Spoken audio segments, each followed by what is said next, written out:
Bueno, antes que nada, gracias a toda la gente, todos los organizadores de 8.8 por darme la oportunidad de poder estar acá y compartir con ustedes esta presentación.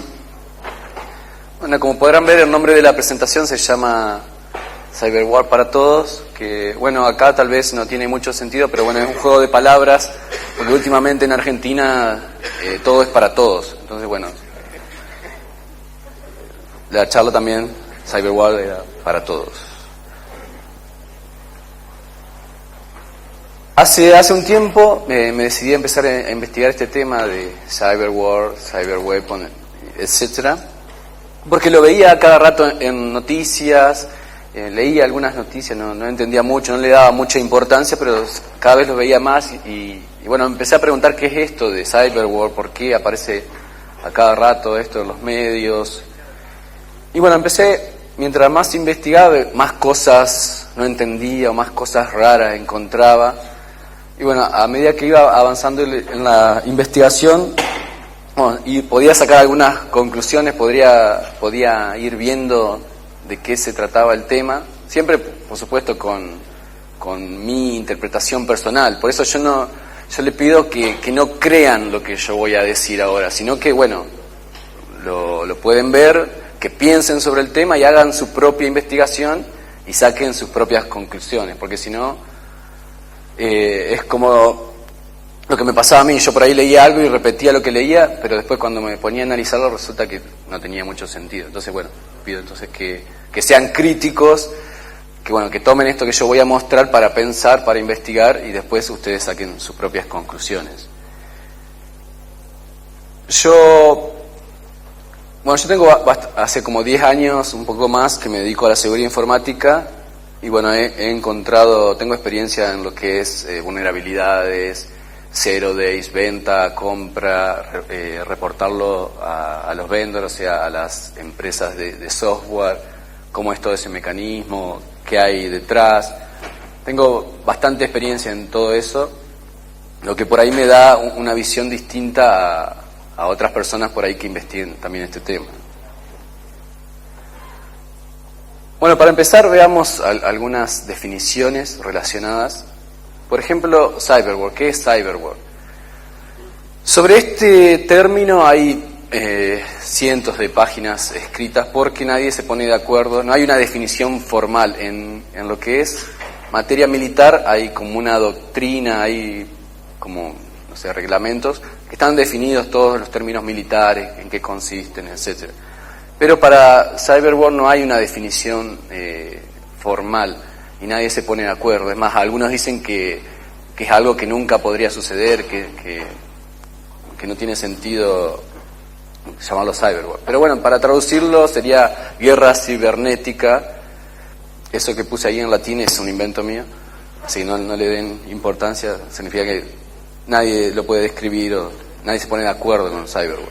Más que nada, siempre que todos se refieren a Cyberwar, más que nada se están refiriendo a lo que es Cyberwarfare, que es realizar por ahí ataques o acciones ofensivas contra un grupo de personas o un país, realizados por un grupo de personas o un país, utilizando medios digitales, computadoras.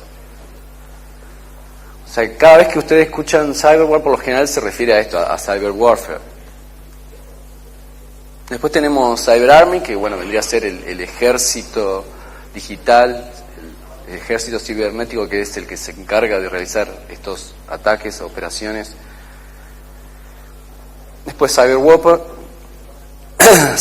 que vendrían a ser las armas cibernéticas, las armas digitales con las cuales nos ayudan a realizar ataques.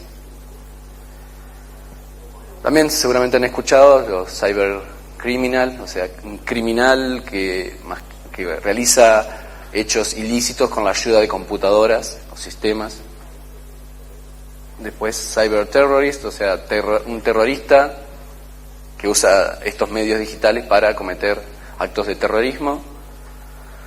Cyberespionage, o sea, espionaje realizado con computadoras, con sistemas.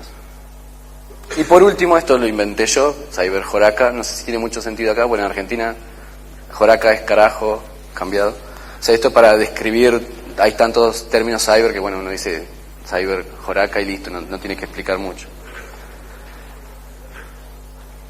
Cuando realicé esta investigación me pareció ver que, es mi interpretación, que hay detrás de todo esto como que se ven que hay una manipulación por ahí de parte, no sé si directamente de los medios, sino de personas que influyen en los medios, que los medios después publican cosas para manipular la opinión, que hay intereses ocultos en base a lo que se comenta y lo que se quiere llegar a ser, etcétera. Hace muchos años ya, como 50 años, en un discurso el presidente de Estados Unidos, Eisenhower, advirtió sobre lo que él le llamó Military Industrial Complex. ¿Qué es esto? Le llama eso a un excesivo, como una relación muy cercana entre lo que es el gobierno, los proveedores del gobierno y los gobernantes. Como que hay toda una mezcolanza ahí, hay muchos grises. Tal vez algunos sabrán que en Estados Unidos está permitido el lobby. ¿Qué es el lobby? Son representantes de grupos de interés o de empresas que le hablan al oído a los gobernantes para que aprueben ciertas leyes o le hagan favores. Es bastante obsceno por ahí. Eso, lo único que falta es que le paguen los sueldos a los gobernantes, pero bueno, así funciona, así en Estados Unidos es normal eso. Otra cosa que se ve mucho en Estados Unidos es que la gente pasa del sector privado al sector público, después vuelve al sector privado.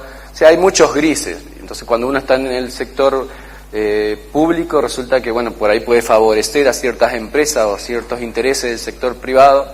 Que eso no solamente pasa en Estados Unidos, pasa en muchos países, pero bueno, en Estados Unidos es como mucho más visible.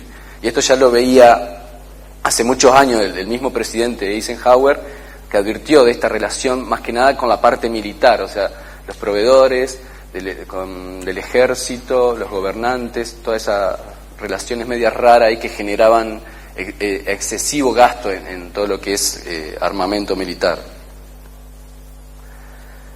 Hay un informe que yo leí que, bueno, todo lo que sean cifras, por ahí hay algunas que son de informes oficiales y otras que no, bueno, son informes de alguien que hizo una investigación o de periodistas y que pueden ser exactas o no. En este caso hay un informe que dice que, bueno, que se espera que para el 2015 Estados Unidos gaste 10.000 millones de dólares en lo que es cybersecurity. O sea, pueden ver que no son 2 pesos, que es bastante dinero. Y que para ese mismo año también el gasto global, o sea, de todos los países, puede llegar hasta 140.000 millones de dólares al año en lo que es cybersecurity. O sea, pueden ver que hay mucho dinero en juego relacionado con la seguridad informática. Una realidad es que Estados Unidos está recortando muy fuertemente todo el gasto en armas convencionales. La parte militar convencional está recortando fuertemente el gasto y también planea hacerlo cada vez más en los años futuros. ¿Qué pasa?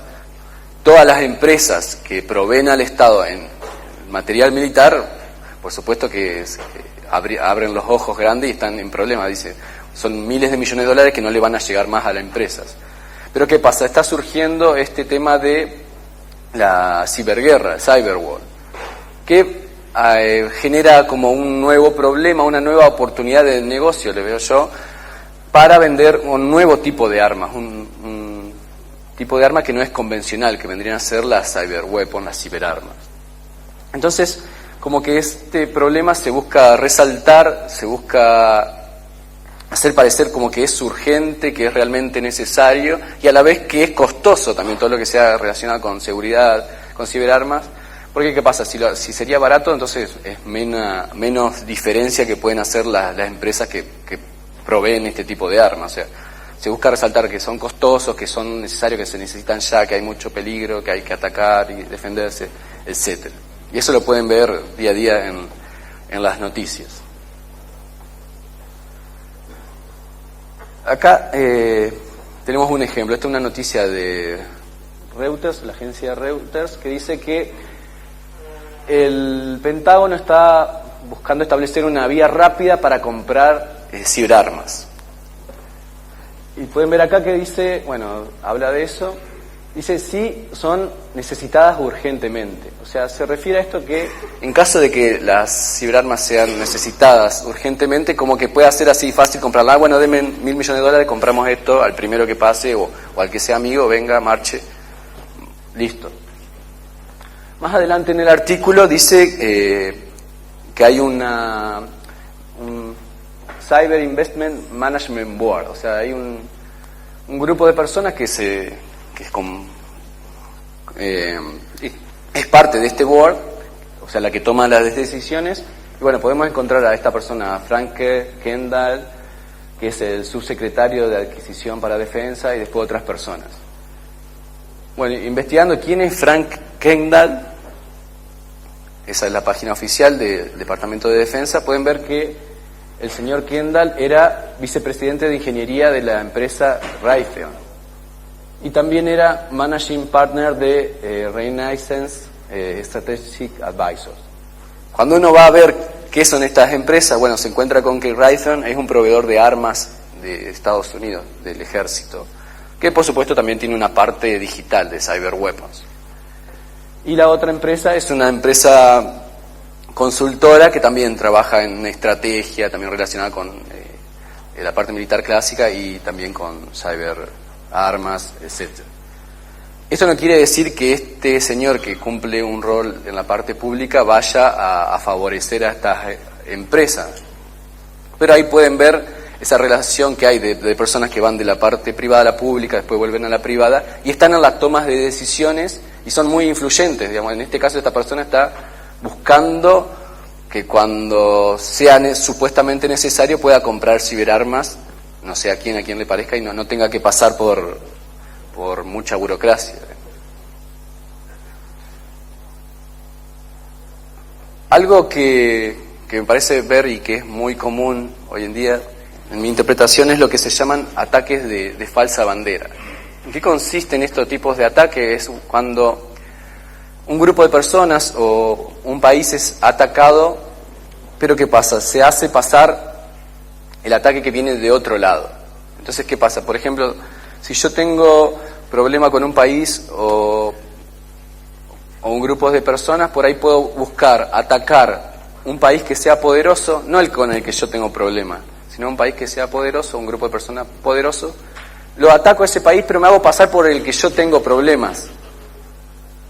Entonces, ¿qué pasa? Se enoja el otro porque es atacado.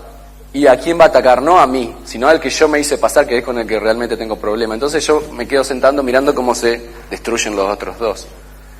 Y esto en la parte digital es muy fácil realizarlo, porque los que se dedican a seguridad informática sabrán que los atacantes por lo general comprometen un host, un servidor, y después utilizan ese servidor para atacar otros y así. Entonces el final, que es atacado, los ataques no provienen directamente de la persona que está realizando el ataque, sino de un servidor intermedio. Entonces es casi imposible por ahí saber quién en realidad realiza el ataque. Entonces esto facilita un montón los ataques de falsa bandera para atacar países o grupos de personas haciéndose pasar por otro y generar consecuencias. Depende de lo que yo quiera, cuáles sean mis intereses, yo puedo generar un conflicto y que se peleen otras personas y yo mirar de lejos.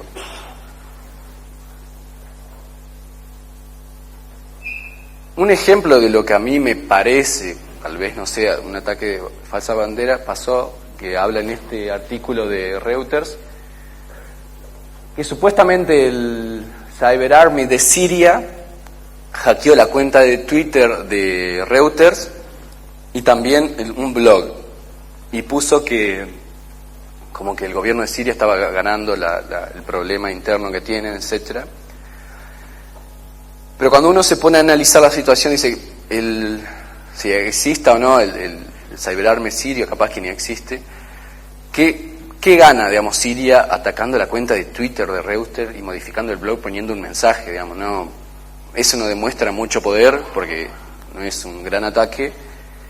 ¿Y las repercusiones, cuál pueden ser las repercusiones? ¿Favorable para Siria? No se me ocurre alguna repercusión favorable, pero sí se me ocurre desfavorable, o sea que todos ven, Siria está atacando medios de información y busca generar problemas. También relacionado con esta noticia, también había habido ataques de Anonymous hacia Siria por todos estos problemas que tiene Siria ahora. Entonces, ¿qué pasa? Por empezar, Reuters está culpando al supuesto Syrian Salvation Army del ataque, que no tiene la más mínima prueba. Puede decir, la IP de origen era de Siria, pero bueno, eso no significa nada. O sea que está culpando, está afirmando como que el ataque proviene de determinado grupo de personas sin tener pruebas, por empezar.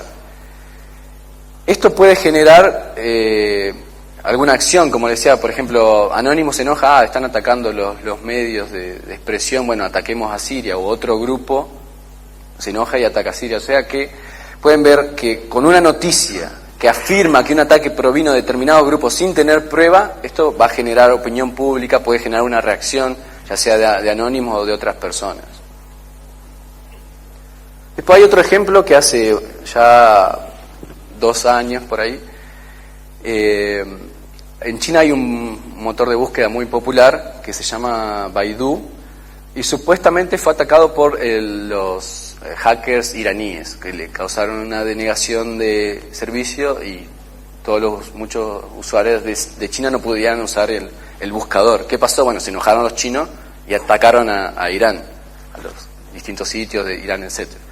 Entonces se preguntaban los mismos chinos por qué los iraníes, el Cyber Army de Irán o lo que sea, nos están atacando si no les hemos hecho nada. Y uno se pregunta, sí, ¿para qué lo van a hacer también? ¿Cuál fue la consecuencia? Bueno, que los chinos después lo atacaron a muchos sitios de Irán. Entonces pueden ver acá que alguien tal vez se hizo pasar por un grupo de Irán, atacó a los chinos y bueno, los chinos después le dieron con todo a Irán.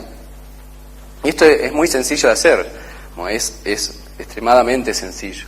Me hago pasar por alguien, ataco a otro y esa persona después va a atacar al otro y yo miro. Y si ustedes se ponen a ver las noticias, hoy en día, por ejemplo, Estados Unidos está culpando mucho a Irán del ataque que sufrieron los bancos de negación de servicio. Antes era China, después era Rusia, ahora es Irán. Ahora el malo es Irán ahora, últimamente.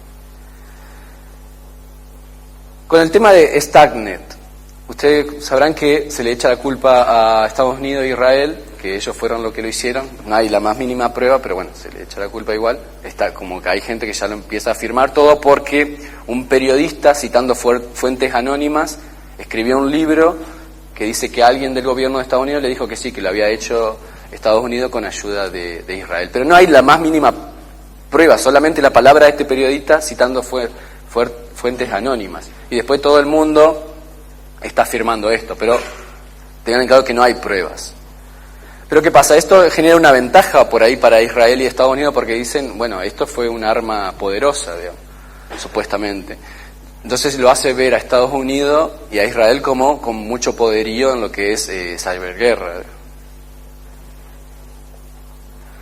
Algo también que se está hablando mucho y no sé si ya está reglamentado o considerado ciertamente así, pero bueno, se habla de que Estados Unidos puede considerar como un ataque cibernético como un acto de guerra. O sea, ¿qué significa esto? Bueno, que al recibir un ataque cibernético Estados Unidos podría responder con otro ataque cibernético o con un ataque normal con fuerza física, digamos, mandando el ejército, aviones, bombardeadas, etc. Digamos, esto es bastante peligroso. ¿Y esto qué es lo que busca generar Estados Unidos con esto? Busca generar por ahí respeto de los demás, es decir, no se metan conmigo porque van a sufrir las consecuencias. También se habla de, bueno, ¿qué pasa? ¿Pueden hacer ataques preventivos? Porque dicen, Irán no está atacando los bancos. Bueno, ataquemos a Irán antes que nos vuelva a atacar. También se está hablando de leyes como que permitan al ejército o a la parte defensiva de Estados Unidos como responder rápidamente, sin que haya una burocracia de por medio, sin que el presidente tenga que autorizar, lo cual también es bastante peligroso, ¿no es cierto? Porque, bueno, dice, bueno, este ataque lo realizó China, bueno, listo, sale un ataque para China como si fuera nada. Por supuesto que todo esto tiene consecuencias. Y todo esto también para mí se relaciona porque Estados Unidos está atacando activamente. Entonces, Estados Unidos está en ciberguerra, está en cyber warfare, ya sea con China, Rusia, Irán, con el que ustedes quieran. Entonces, como lo está haciendo activamente, sabe que puede tener ciertas consecuencias, pero por otro lado, entonces está diciendo esto: no se metan con nosotros porque ustedes van a tener consecuencias peores. O sea, como que quiere generar miedo y respeto. También se está hablando mucho en Estados Unidos de Cyber Pearl Harbor, Cyber Armagedón y un montón, como que van a haber un ataque que puede dejar a Estados Unidos como en la época de las cavernas. Hay mucho lobby respecto a eso porque, bueno, quieren aprobar todo este tipo de leyes, quieren agrandar el gasto, comprar armas, etcétera. O sea, no se sorprendan si dentro de poco hay algún ataque en Estados Unidos que deje alguna ciudad sin luz o que cause algún tipo de problema medio grave.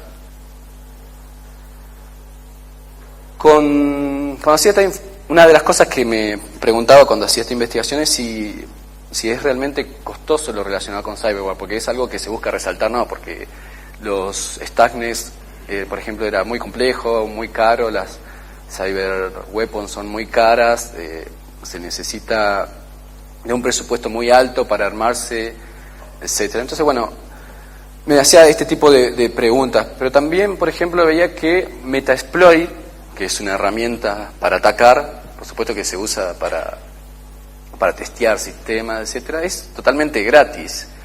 Y por ahí cuando sale un zero day, al otro día o a veces en horas nomás ya tienen disponible el código para explotar ese zero day. O sea, tienen armas digitales gratis que las pueden usar gobiernos, grupos de personas, etcétera. O sea, pueden ver que por ahí no es necesario tener un grandioso presupuesto para tener armas digitales para atacar grupos de personas o países. Bueno, también eso que decía, se hablaba de Stuxnet, Flame, etcétera, son costosos. Bueno, mi conclusión es que, bueno, pueden tener un costo porque son por ahí, es software, no hay que olvidarse que es software, pero bueno, es software para acciones específicas, que tiene una parte compleja que vendrían a ser los exploits o técnicas no conocidas para explotar, para transmitirse, etcétera. Que bueno, eso sí puedo reconocer que lo que sea explotación puede tener un costo elevado porque no es algo que uno consigue fácilmente. Pero ¿qué pasa? Si uno tiene un equipo de research muy bueno, no necesita comprar exploit nada porque ese mismo equipo lo puede generar. No sé si saben que hubo un ataque a Saudi, a Aramco se llama, es una empresa, creo que es estatal de Arabia Saudita, que maneja todo lo relacionado con el petróleo, que 30.000 computadoras fueron comprometidas por un malware y fueron, digamos, destrozada la información, digamos, le borraron todo el disco de una forma que no se podía recuperar. Son 30.000, digamos, es algo importante. Y supuestamente los que analizaron el código de este malware dijeron que no era gran cosa, que era supuestamente hecho por amateurs, inclusive que tenía errores. Entonces yo me digo, un malware hecho por amateurs con errores tira abajo 30.000 computadoras. Entonces, ¿en qué quedamos? ¿Es difícil? ¿Son costosas las cyber weapons? ¿Es difícil hacerlas? Si me están diciendo que 30.000 computadoras fueron tiradas abajo por un malware que no era gran cosa. También pregunta, ¿a quién le conviene que sea esto costoso? Por supuesto a los proveedores, a los que quieren vender esto, quieren hacer negocios. Si esto es barato, no hay negocio atrás, o no es un negocio muy conveniente. También, por ejemplo, el reset que se presenta acá en esta conferencia o en otras conferencias es realmente costoso, se necesitan miles de millones de dólares o inclusive millones de dólares para poder hacer ese reset y venir y presentarlo acá. Me parece que no. Que bueno, hay personas que trabajan para empresas, tienen un salario y generan un montón de research, encuentran vulnerabilidades, aprenden a explotarlas, generan nuevas técnicas, vienen y las presentan acá. Bueno, ustedes tienen que pagar una entrada, pero no es gran cosa, o sea, tienen acceso a información muy valiosa a muy bajo costo. Otra pregunta es también, por ahí dicen, bueno, no, las cyberarmas tal vez no sean muy costosas, pero sí es muy costosa la información para poder utilizar correctamente las cyberarmas, o sea, lo que es todo ciberespionaje, porque necesitamos, si vamos a atacar un sistema, necesitamos saber las características de ese sistema, dónde está instalado, cómo está configurado, etcétera, y eso requiere requiere un proceso que es caro. Entonces, bueno, pensando en eso, yo me puse a hacer una investigación muy sencilla, que es, encontré unos documentos que tenían varias, como pueden ver, emails del ejército de Estados Unidos y de contractors, o sea, civiles que trabajan con el ejército y empresas que proveen al ejército. Pueden ver acá los emails, que son army.mil, etcétera. Bueno, y había miles de emails. Y también estaban los emails de los generales, de los tenientes generales, bastante interesante. Entonces, bueno, yo tenía un pequeño programita que cargué todos esos emails y empecé a probar en varios sitios para saber qué sitios usaban estas personas del ejército de Estados Unidos. Y encontré esto, que el total de los emails eran 1784, pero bueno, incluían emails que no eran del ejército, pero del ejército eran 1610. Había más, pero bueno, yo hice con una muestra, no había mucho más. Y bueno, estos son los resultados. Por ejemplo, que 308 emails tenían cuenta en Facebook. Sabemos que los militares también usan Facebook. Bueno, Google, esto es interesante, Orbitz, parece que utilizan esta agencia para alquilar autos. Leen el Washington Post, por supuesto, si están todos en Washington. Bueno, usan Twitter, LinkedIn, Garmin, etc. O sea, fácilmente en unos minutos podía saber qué persona del ejército tiene cuenta en estos sitios. Lo que hice fue identificar los generales activos. Bueno, acá tienen fotito de los generales, son todos generales activos, su cuenta de correo, y bueno, en los sitios donde encontré que tienen cuenta. Ojo, yo probé con 20 sitios, pero podría haber probado con 1000 sitios o mucho más y generar perfiles más detallados. Bueno, como pueden ver, los generales no usan, parece mucho para temas personales, la cuenta de correo. Pero cuando me puse a ver los tenientes generales, o sea, tienen los generales y por debajo vienen los tenientes generales. Esto parece que, no sé si será lo que son más jóvenes, que bueno, usan más activamente en varios sitios la cuenta de correo. Y encontré 3 que usan Facebook. Aparte de otra cosa, bueno, usaban Facebook. Y para mi sorpresa pude acceder a los perfiles de ellos, que bueno, y comparten todos los amigos, algunas fotos, la familia, o sea, estos son tenientes generales, imagínense los generales del ejército y los que vienen abajo tenientes generales. Que bueno, comparten, esto está prohibido, digamos, está prohibido que utilicen Facebook de esta manera, pero bueno, se ve que al ser teniente general capaz que lo usan como ellos quieren y no les importa. Pero bueno, como pueden ver, es muy fácil obtener información, crear un perfil por ahí de los generales, tenientes generales. Por supuesto yo no hice nada malo, pero bueno, si alguien quiere hacer algo malo, tiene fácil acceso a información que puede ser utilizada. Algo que encontré son varios números referentes a los presupuestos de distintos países que asignan para lo que es ciberdefensa, o sea, seguridad informática, ya sea del gobierno, de la parte militar, etcétera, o sea, los presupuestos. Por ejemplo, tenemos en el Reino Unido el GCHK, que vendría a ser, creo, Global Communication Headquarters, que es tipo la NSA de Estados Unidos, o sea, se encarga de la seguridad nacional, de espiar, comunicación, etcétera. Bueno, tiene un presupuesto de 248 millones de dólares, o sea, bastante. Después el Departamento de Defensa de Estados Unidos, del total que tiene de presupuesto para la parte de Haití, tiene 3.200 millones para lo que es seguridad. O sea, 3.200 millones de dólares. Después otra agencia en Estados Unidos, la National Science Foundation, tiene 110 millones para investigación relacionada con cybersecurity. Bueno, y así, tenemos varias agencias. Por ejemplo, el Air Force tiene 4.000 millones para gastar en cybersecurity o relacionado con seguridad informática. Bueno, después encontré por ahí que, bueno, parece que Rusia tiene 127 millones para lo que es cyber warfare. Y después también alguien mencionó que Irán este año ha gastado 1.000 millones de dólares en lo que es cyber warfare, seguridad. Pero bueno, eso es entre comillas, ¿no? Porque venía de alguien de Estados Unidos que mencionaba ese número. Gente, ¿cuánta gente hay envuelta en distintos países en los organismos relacionados con seguridad? Por ejemplo, el GCHQ tiene 5.000 personas. Este es el tipo que yo le decía, tipo la NSA en Estados Unidos, seguridad nacional, intervención de comunicación, espía, etcétera.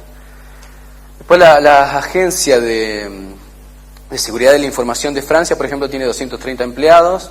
la misma agencia en el Reino Unido 700, en Alemania 500, o sea, solamente una agencia dedicada exclusivamente a seguridad nacional. Después en Estados Unidos tenemos el US ArcCyber, que supuestamente tiene 20.000, 21.000 soldados y civiles alrededor del mundo, que bueno, que están relacionados en todo lo que es defensa de redes, seguridad, etcétera. Después el total vendría a ser de lo que es el Cyber Workforce en Estados Unidos. Pueden ver que la parte aérea tiene 17.000 personas, el ejército 11.000, la parte naval 14.000, marines 700. Pueden ver que hay números importantes. Bueno, supuestamente Rusia tiene 7.300 personas. Y bueno, China, como pueden ver, supuestamente de un informe del FBI, dice que tiene 180.000 ciberespías, de los cuales son 30.000 son militares y el resto son privados o civiles contratados por el gobierno. Y se menciona el Cyber Blue Team de China, que supuestamente es el Cyber Blue Team. Pueden ver todos los chinos ahí atacando a algún lado o escribiendo exploit. ¿Sí? Pero es un número importante el de China. Bueno, al igual que con Argentina, yo me preguntaba, ¿y en qué situación está Chile? Porque bueno, en resumen, Argentina no tiene nada. Entonces con Chile yo me preguntaba, ¿Chile tendrá un Cyber Army o algo? Y la verdad que no sé, busqué algo y no encontré nada. Pero también como Argentina no tiene por ahí mucho que preocuparse porque es amigo de los chinos, tiene un acuerdo con China, o si tiene algún problema capaz que le dice, bueno, nos ayudan los chinos, atacamos al que nos está atacando.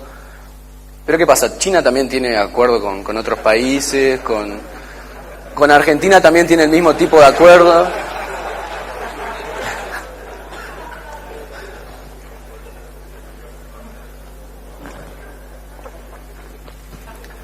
A nivel de país chico, sin muchos recursos, veo que algo estratégico es tener un acuerdo con China y más relacionado a la parte militar.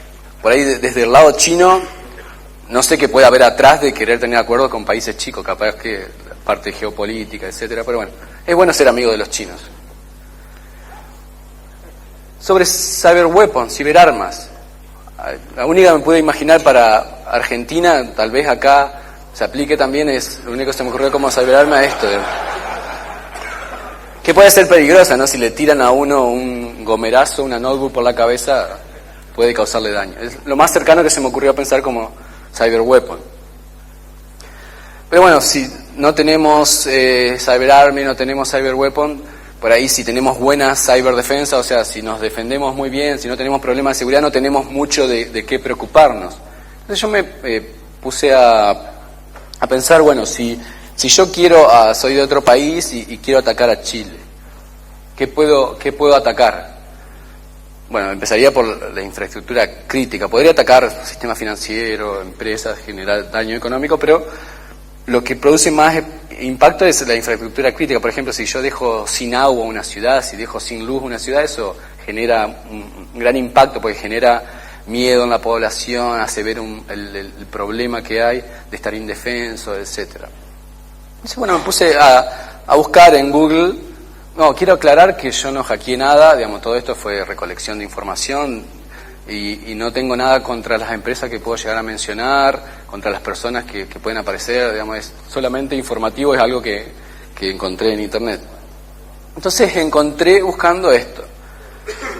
Centro de Despacho Económico de Carga, que parece que del Sistema Interconectado del Norte Grande de Chile. Y como pueden ver acá abajo la descripción dice, es reconocido por el Estado de Chile como un organismo estratégico debido a la función pública que cumple, al concentrar en su actividad no solo el abastecimiento eléctrico, sino que la seguridad de la población, de la industria y de la economía del país.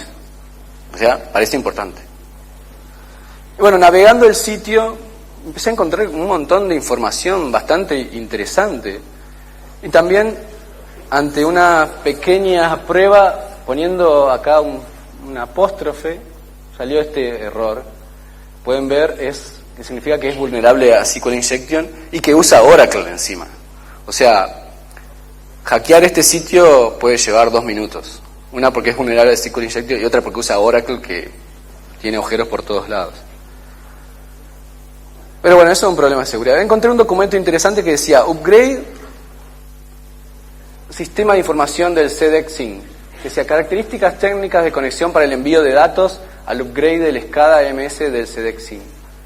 Y bueno, ese describía cómo eran las etapas del upgrade, con fechas, indicaciones, los diagramas, IPs internas, el modelo de router, de firewall, los proveedores de la conexión, Movistar, Entel, y otra más información, dónde está ubicado de cada centro. Este es centro de respaldo telepuerto de Ezequiel Fernández, data center principal, etcétera.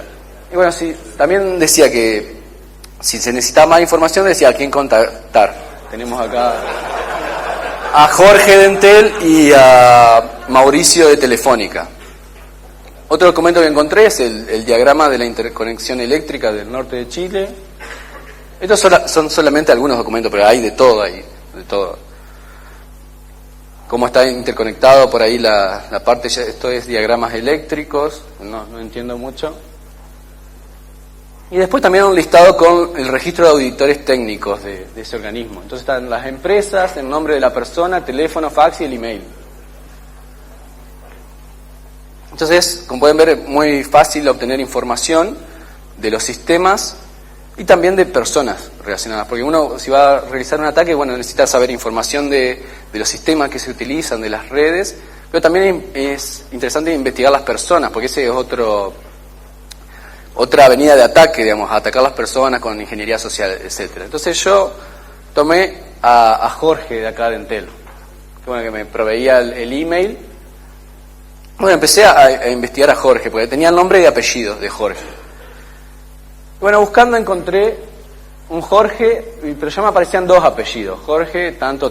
Y con el número de documento, el root, que estaba publicado en una página, porque parece que a Jorge le gusta la joda de ir de fiesta y se ganó un par de entradas para un boliche. Pero bueno, al ganarse la entrada le publicaron los datos en la página esta de internet.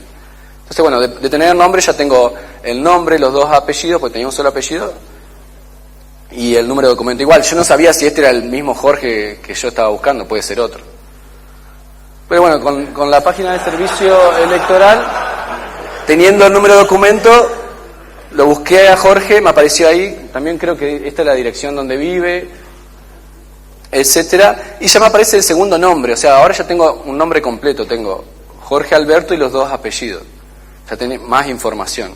Igual, todavía no sé si es el mismo Jorge de Entel. Bueno, buscando a Jorge también en LinkedIn es muy fácil encontrarlo, ya nos aparece la foto de Jorge, podemos ver que a ese Jorge que trabaja en Entel, pero igual todavía yo no estoy seguro si ese número de documento pertenece a este Jorge, puede ser otro. Igual coincidían los 2 apellidos también. Bueno, después la empresa LAN tiene un mecanismo interesante para cuando uno se olvida datos, que uno pone un dato y le tira a los otros. Entonces, bueno, con el número de root, poniéndolo, me tiró el nombre y fíjense, me tira una parte del email. Pero me censura esta parte, se ve solamente el dominio. Entonces yo acá sé que ese número de documento corresponde al Jorge que yo estaba buscando. ¿Por qué? Porque me lo confirma acá con el email que yo obtenía desde un principio. Bueno, después también parece que Jorge utiliza BTR, servicios. También tiene un mecanismo de recuperar contraseñas que uno poniendo el nombre o el root, el número de documento, acá me confirmó el email. Bueno, esto es algo que yo presenté el año pasado, que es básicamente abusar de los mecanismos de recupero de password o de registración. Uno teniendo el email o un dato puede probar en el sitio y el sitio le dice si tiene cuenta o no y por ahí le devuelve más información, como es el caso de LAN o acá BTR. O sea, pueden ver que yo para hacer esto me llevó un par de horas, digamos, no es que estuve todo un día o 2 o 3 días, no. Toda esa parte de descubrir este organismo de la parte eléctrica del norte de Chile, investigar a esta persona fue un par de horas, digamos, fue algo rápido y sencillo. Otro ejemplo que tengo de de las fallas que hay en la infraestructura de un país. Este en el caso es claro de Argentina, no es claro de Chile. Pero es un ejemplo interesante. Tuvo un corte claro, bueno, lo multaron y le tiene que devolver plata a los clientes, pero fue ocasionado supuestamente por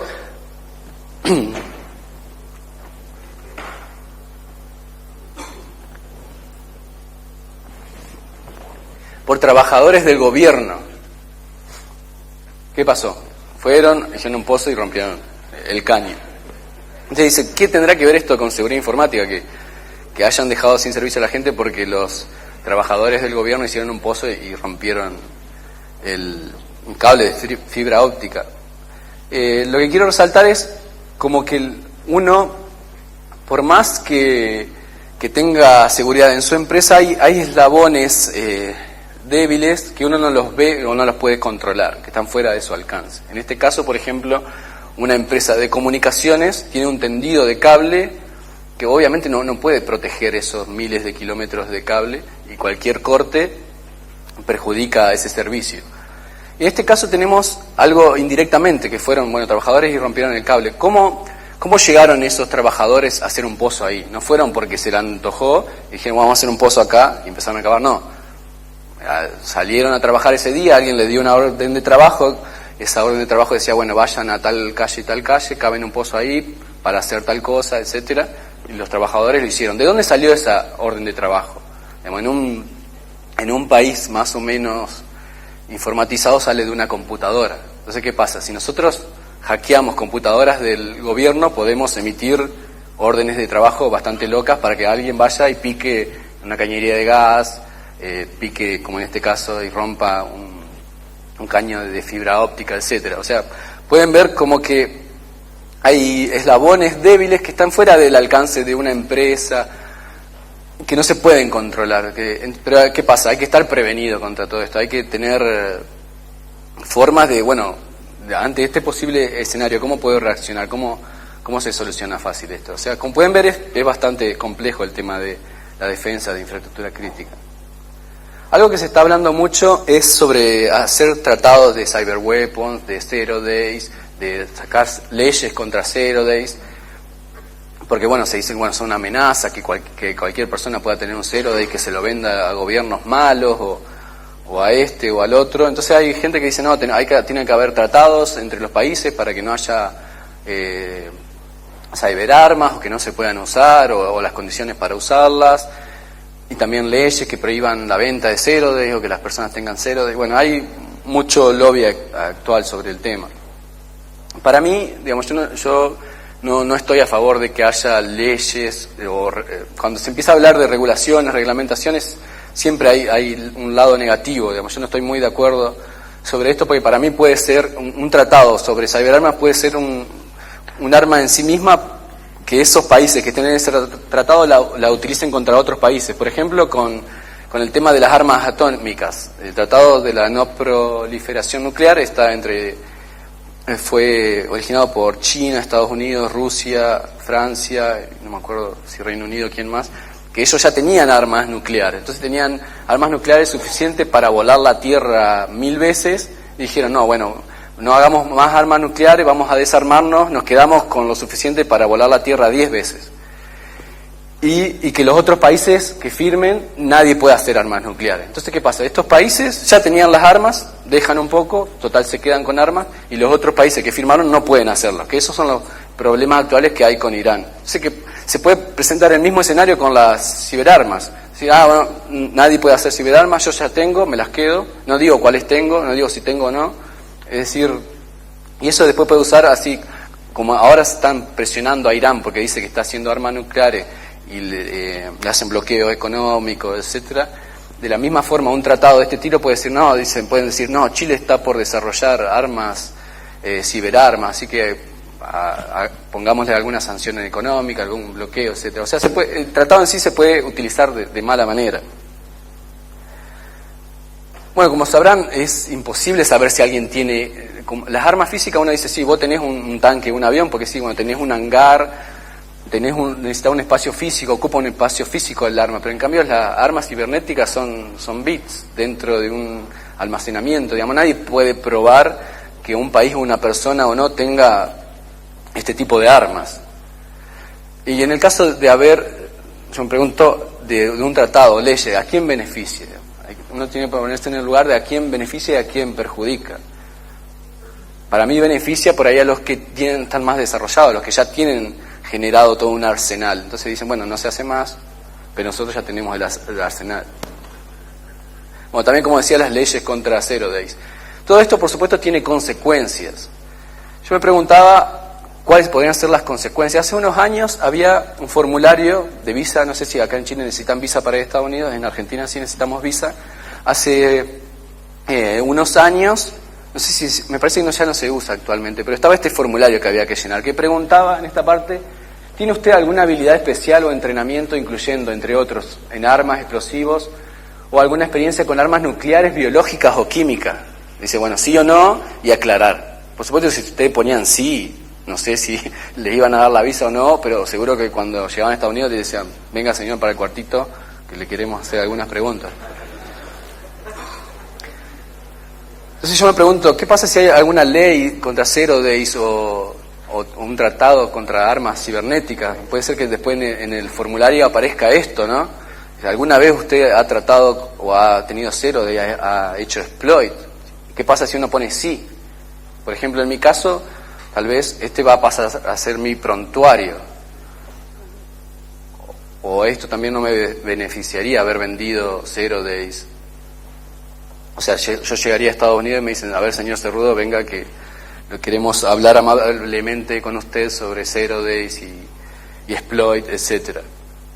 Esto parece bastante irreal, pero, no sé, digamos, la locura llega a niveles imaginables a veces. ¿Quién en su sano juicio podría pensar que alguien mataría a un científico nuclear porque trabaja en un país que tiene prohibido hacer armas nucleares? Digamos, esto, digamos, parecería un sueño, parecería irreal, pero no, es muy real. Digamos, hay gente sumamente irracional y terrorista que, bueno, mata por los motivos que a ellos le parecen que están bien. Y bueno, todos ustedes saben que cuando uno mezcla política, religión, etcétera, ideas extremistas, surgen cosas muy raras. Y bueno, lo mismo puede pasar si se empieza a hacer restricciones en lo que es ciberarmas, etcétera. Bueno, sobre Stuxnet hay un montón de mitos. Uno de ellos es el costo. Bueno, hay una persona, un exdirector de la NSA o la CIA, que dice que para él salió como $1 millón. Después hay otra persona que dijo, bueno, no, salió entre 5 y 10 millones de dólares. Otro dice, no, supuestamente la Agencia de Inteligencia Europea dijo que salió más de 10 millones de dólares. Como pueden ver, hay cifras muy distintas. Bueno, en mi punto de vista, para mí, el que está más acertado es el señor Hayden, es director de la CIA, porque como le decía anteriormente, esto es software, digamos, si bien es software con un específico, un fin específico, es software, digamos, en el final es software. Y la parte cara me parece que era los Zero Days que tenía. Entonces, si uno saca, por ejemplo, que los Zero Days costaron $500 millones, bueno, el otro $500 millones es el desarrollo de software y la prueba, etcétera. Pero más de eso no creo que haya salido. Otros dicen, bueno, no era caro por ahí hacer el Stuxnet, pero sí era muy difícil saber cómo se iba a usar, digamos, qué sistema tenía Irán para controlar las máquinas centrífugas, qué sistema de SCADA, qué modelo, etcétera, que eso era muy difícil de saber, pero no, en realidad no es muy difícil de saber eso porque, bueno, el proveedor era Siemens, no sé si habían comprado los equipos directamente o indirectamente, pero bueno, eso basta nomás, solamente levantar el teléfono y preguntarle a Siemens qué le vendió a Irán o qué modelo tiene. Hay Siemens publica un montón de información online, Siemens también se lo acusó en una época de venderle justamente a Irán y estaba a punto de perder contratos millonarios con Estados Unidos por esto, o sea que fácilmente Siemens le dio todo en bandeja hacia quien sea que hizo Stuxnet, digamos. La inteligencia previa no creo que haya sido muy costosa. Bueno, también se dice que es súper sofisticado. Bueno, como ya he dicho, es software nomás. Tiene características que lo hacen diferente al malware común, pero eso no significa que sea algo ciencia ficción, que haya venido del otro mundo. No, es un grupo de personas que hizo un software, digamos, más sofisticado, es Windows, Linux. Hay un montón de software que es 10.000 veces más sofisticado y más caro. Digamos. Puede ser más sofisticado comparándolo con el malware común. Bueno, después también se empezó a decir como que se propagó por internet porque tenía un error, pero no, eso es mentira, digamos, no tenía ninguna forma de propagarse por internet porque solamente buscaba propagarse por redes internas. O sea que alguien también dijo, no, que se escapó por internet por un error y ya todos empezaron a repetir eso, lo cual es falso. Y bueno, finalmente eso que fue creado por USA, Estados Unidos e Israel, de lo cual no hay la más mínima prueba. No hay la más mínima prueba, sino este periodista que dijo que alguien, una fuente anónima, le dijo que bueno, que lo hizo. Y bueno, esa es la prueba que hay.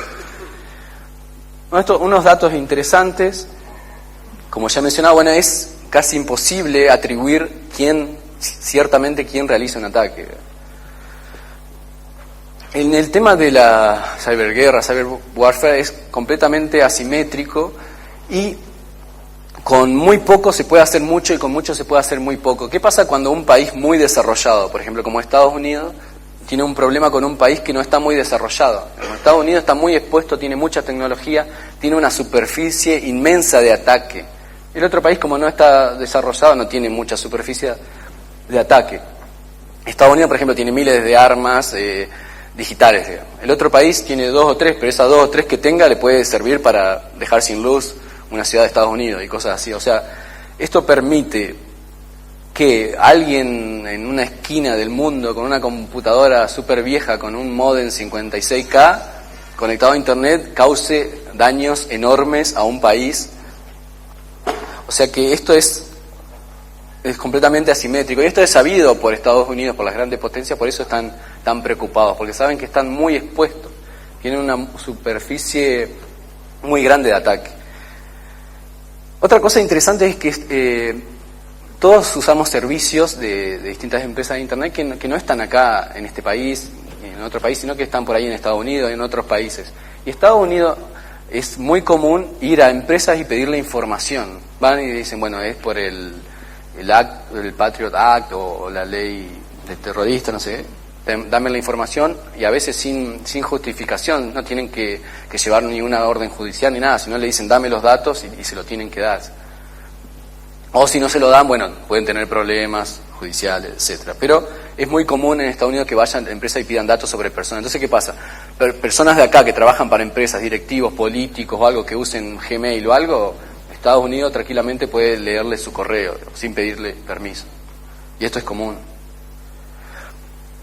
Bueno, algo interesante es que en 1990 Microsoft le dio el código de Windows a NT a los chinos.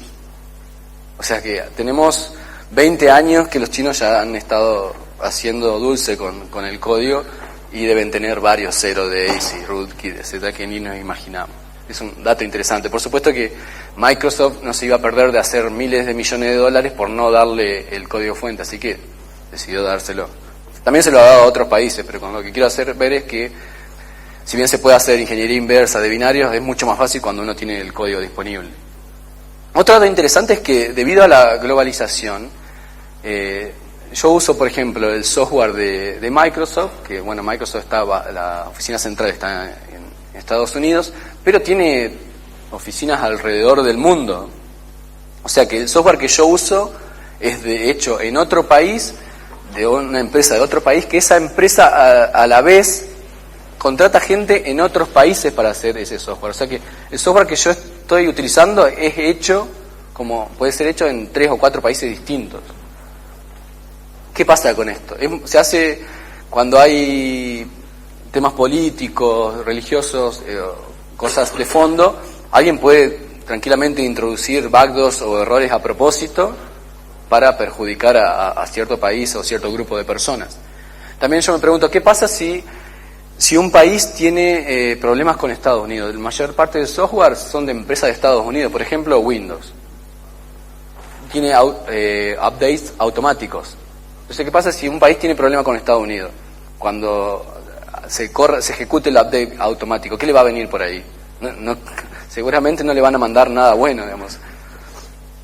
Y eso pueden ver que la las guerras que están por venir, digamos, ya no va a ser todo lo mismo, digamos. En un mundo globalizado cambian completamente las reglas. Hoy en día estamos utilizando software de distintos países, de hecho en distintos países, que se actualiza automáticamente.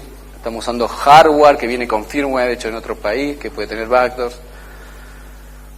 Bueno, como dato curioso sobre Zero Days, y es que yo he sido atacado 2 veces. Yo tengo una cuenta, ya no la uso, pero la usaba antes, en Yahoo Mail. 2 veces me atacaron con Zero Days. Una vez fue alguien que decía, no, quería ver si tenía Zero Days.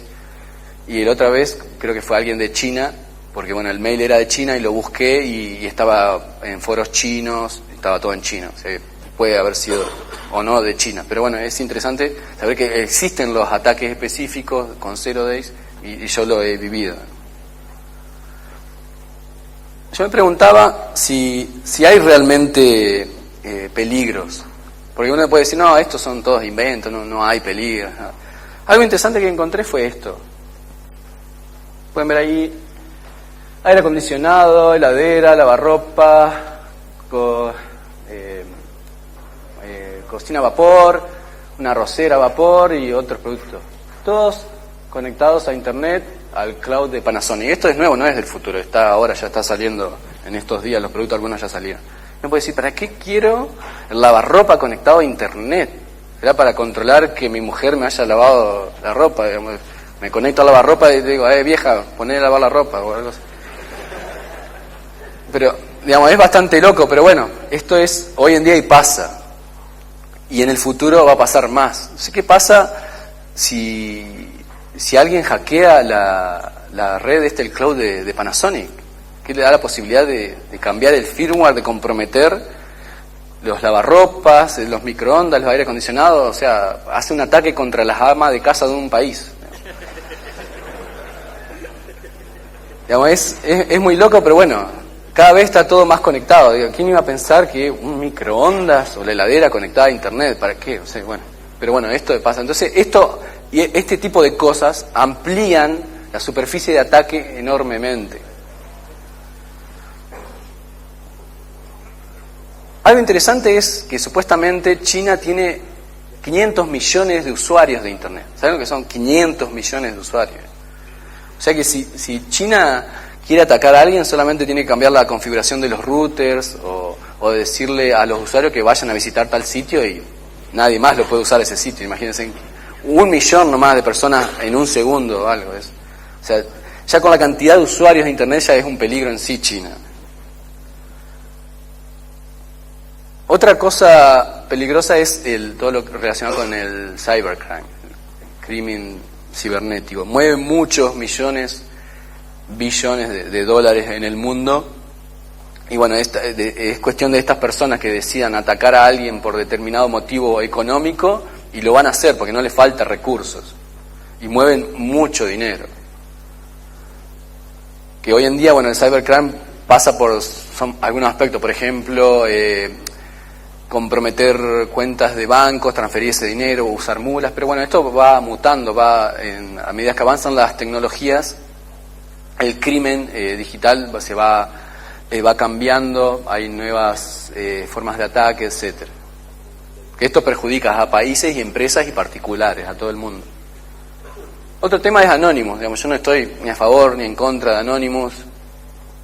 Pero ¿qué pasa? Cuando Anonymous se enoja con algún país, empresa, grupo de personas, realiza ataques, ya sea de negación de servicios o lo que pasó con Sony, que lo hackearon, publicaron cuentas, etc. O sea que cualquier gobierno, empresa o grupo de personas que haga enojar a Anonymous va a sufrir ciertas consecuencias. Tengan razón o no, digamos, fuera de eso puede tener ciertas consecuencias. Y como yo le decía anteriormente, si yo, sabiendo lo que hace Anonymous, me hago pasar por alguien y lo hago enojar para que Anonymous ataque a ese alguien que yo me hice pasar, bueno, es muy fácil, digamos, si yo me enojo con cierta empresa, por ejemplo una empresa de Chile, me enojo y publico en Facebook, armo un perfil falso y digo, bueno, me vendió un producto envenenado y mi hijo está grave, y eso ya en un segundo lo comparten miles de personas, se enoja Anonymous y ataca a esa empresa, digamos. Un ejemplo sencillo. Y bueno, y así, como pueden ver, hay varios peligros, digamos, latentes y reales. Yo me preguntaba si es necesario que un país tenga un cyberarmy, o sea, un ejército que se encargue de la defensa y ataques digitales.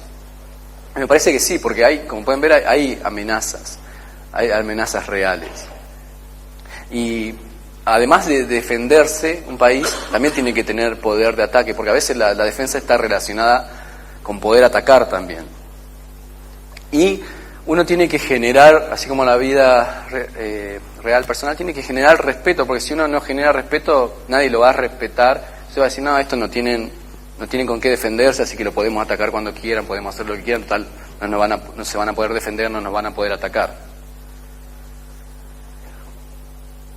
Me propuse también algunas ideas de cómo se podría armar un ejército de este tipo con cero presupuesto, o sea, con 0 pesos, porque esto lo pensé para Argentina, pero creo que se aplica para Chile porque no creo que sea un país tan rico con muchos recursos destinados a esto, ¿no? Bueno, me preguntaba Cybercolimba, no sé si saben lo que es Colimba. En Argentina se le llama así al servicio militar, porque Colimba quiere decir corre, limpia y barre. Entonces, me preguntaba, una forma puede ser una cybercolimba, o sea que, bueno, te obliguen a hacer el servicio militar y te entrenen para ser un hacker que trabaje para el ejército. Pero bueno, eso, todo lo que sea por la fuerza no me parece bien. Pero algo interesante me parece, bueno, identificar talento en las universidades y ofrecerle entrenamiento avanzado, todo lo que sea defensa y ataques relacionados con seguridad, a cambio de horas de trabajo. O sea, yo te ofrezco este entrenamiento, te entreno, pero vos me lo tenés que devolver colaborando conmigo. Esto beneficia a ambas partes y también beneficia al sector privado. ¿Por qué? Pues yo estoy capacitando gente, esas personas me van a ayudar y también esas personas van a poder conseguir trabajo fácilmente en empresas, en la parte privada, porque van a estar capacitadas también. Así que esto me parece una situación que es fácil por ahí de implementar, va a llevar por ahí un costo en poder generar esa capacitación muy buena técnicamente, digamos, tener los recursos para poder generar esa capacitación. Bueno, ya estoy con poco tiempo, pero bueno, un equipo básico que se me ocurría para armar un cyberarmy era, bueno, tener traductores árabe, chino y ruso, un especialista en liderazgo, otro en sociología, un analista político, 2 hackers y 10 desarrolladores. Le explico más o menos rápido por qué.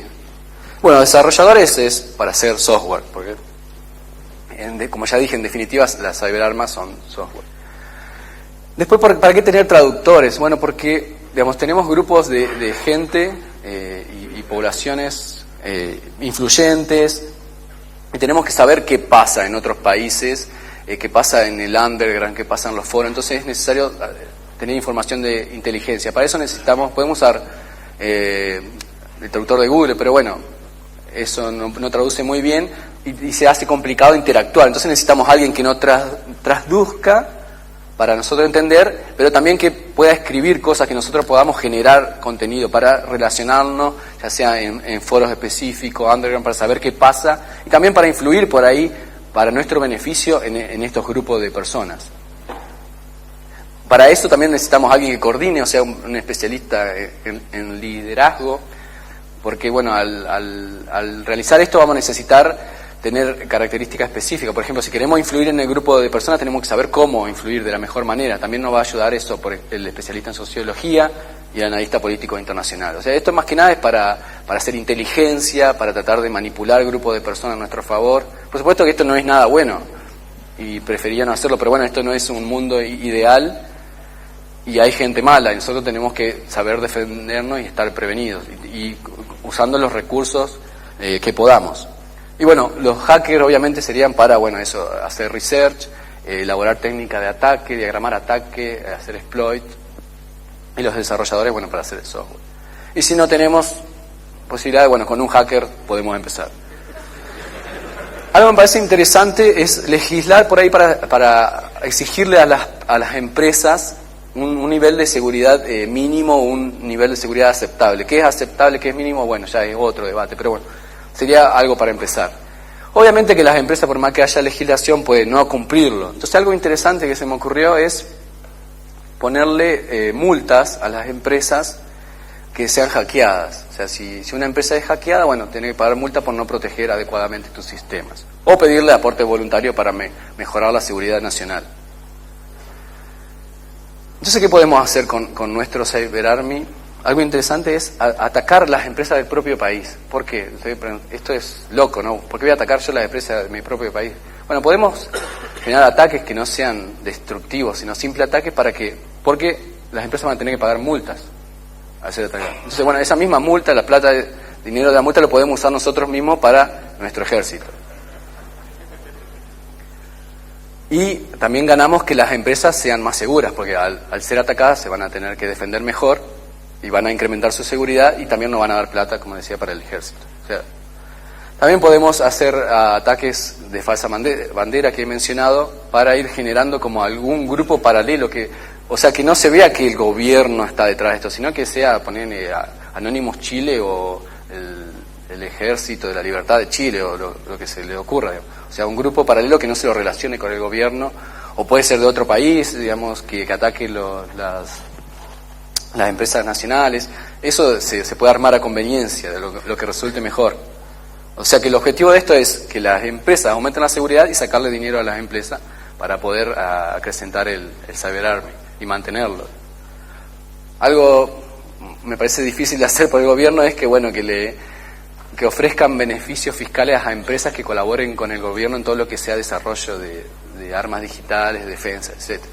Parece bastante difícil de conseguir, pero bueno, igual ese impuesto a la ganancia sería impuesto que se le paga al gobierno, que bueno, el mismo gobierno podría usarlo para el Cyber Army, pero bueno, se puede buscar algo entre la mitad que beneficie a ambos lados. Otra cosa muy importante que ya lo mencioné es que no sirve de nada tener un Cyber Army, Cyber Armas escondidas, porque no generan respeto,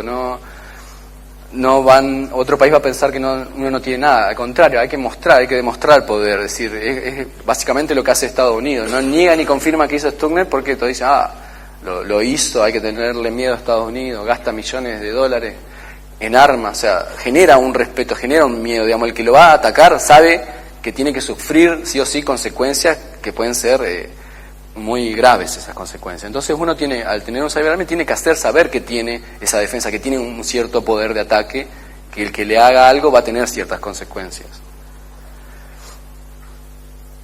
Algo que se está viendo actualmente y que creo que se va a ver cada vez más es el grupos de milicias o mercenarios que aparte de actuar por ciertos ideales, también lo hagan por motivos económicos. Entonces que cualquiera puede decir, bueno, yo tengo cierto problema, contrato a estos mercenarios para que lleven a cabo cierto ataque. Por ejemplo, puede haber dos empresas rivales, es decir, una empresa dice, bueno, agarrar, robarle toda la información, destruirle los sistemas, causarle perjuicios económicos. Estos grupos tienen acceso, si lo tomamos por el lado del cybercrime, se puede desprender de ahí también, porque tienen redes de botnet, tienen un montón de sistemas de backdoor, de RAT, para acceso remotos, troyanos, zero days. También al tener acceso a dinero pueden generar ellos mismos zero days o pueden comprarlos. O sea, es muy fácil para un grupo de personas con determinado presupuesto, que no tiene que ser muy alto, sino también depende de la capacidad de esa persona, es de tener un poderío importante en lo que sea la parte ofensiva, digamos, para atacar sistemas ya sea de un país o de empresas. Y bueno, como decía, el financiamiento se puede vender de las mismas actividades ilícitas, compra-venta de zero day también, o de los mismos servicios que van prestando. O sea, esto creo que ya se está empezando a ver y se puede ver más en el futuro. Y por lo general puede ser lo elegido para gobiernos que quieran realizar ataque a otros gobiernos, es bueno, contratar un grupo de personas, total, uno se lava las manos, es tal grupo anónimo que hizo ese ataque y no soy yo. No quedo pegado como gobierno y no sufro las consecuencias. Bueno, cerrando,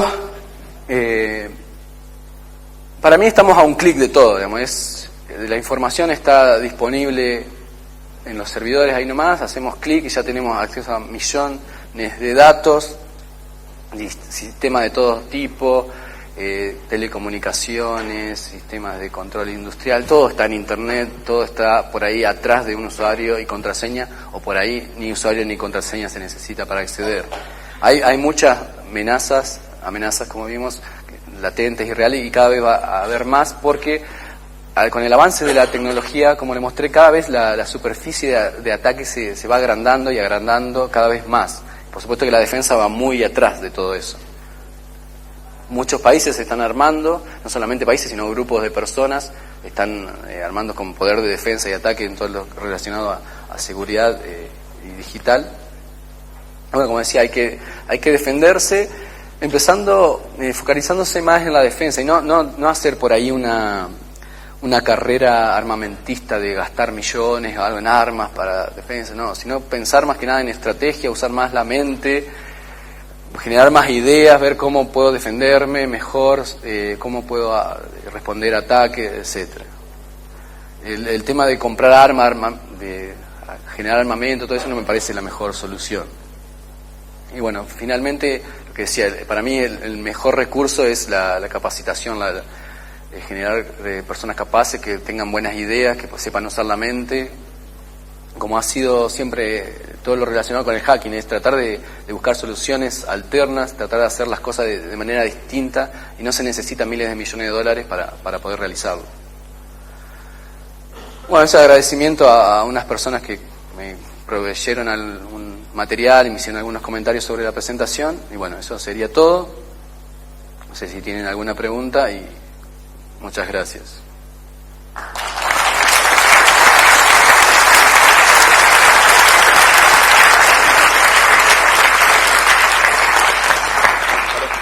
Aló. No tenemos tiempo para preguntas en realidad. Bueno, estamos. Pero si no, afuera está afuera, así que cualquier cosa pueden preguntarle.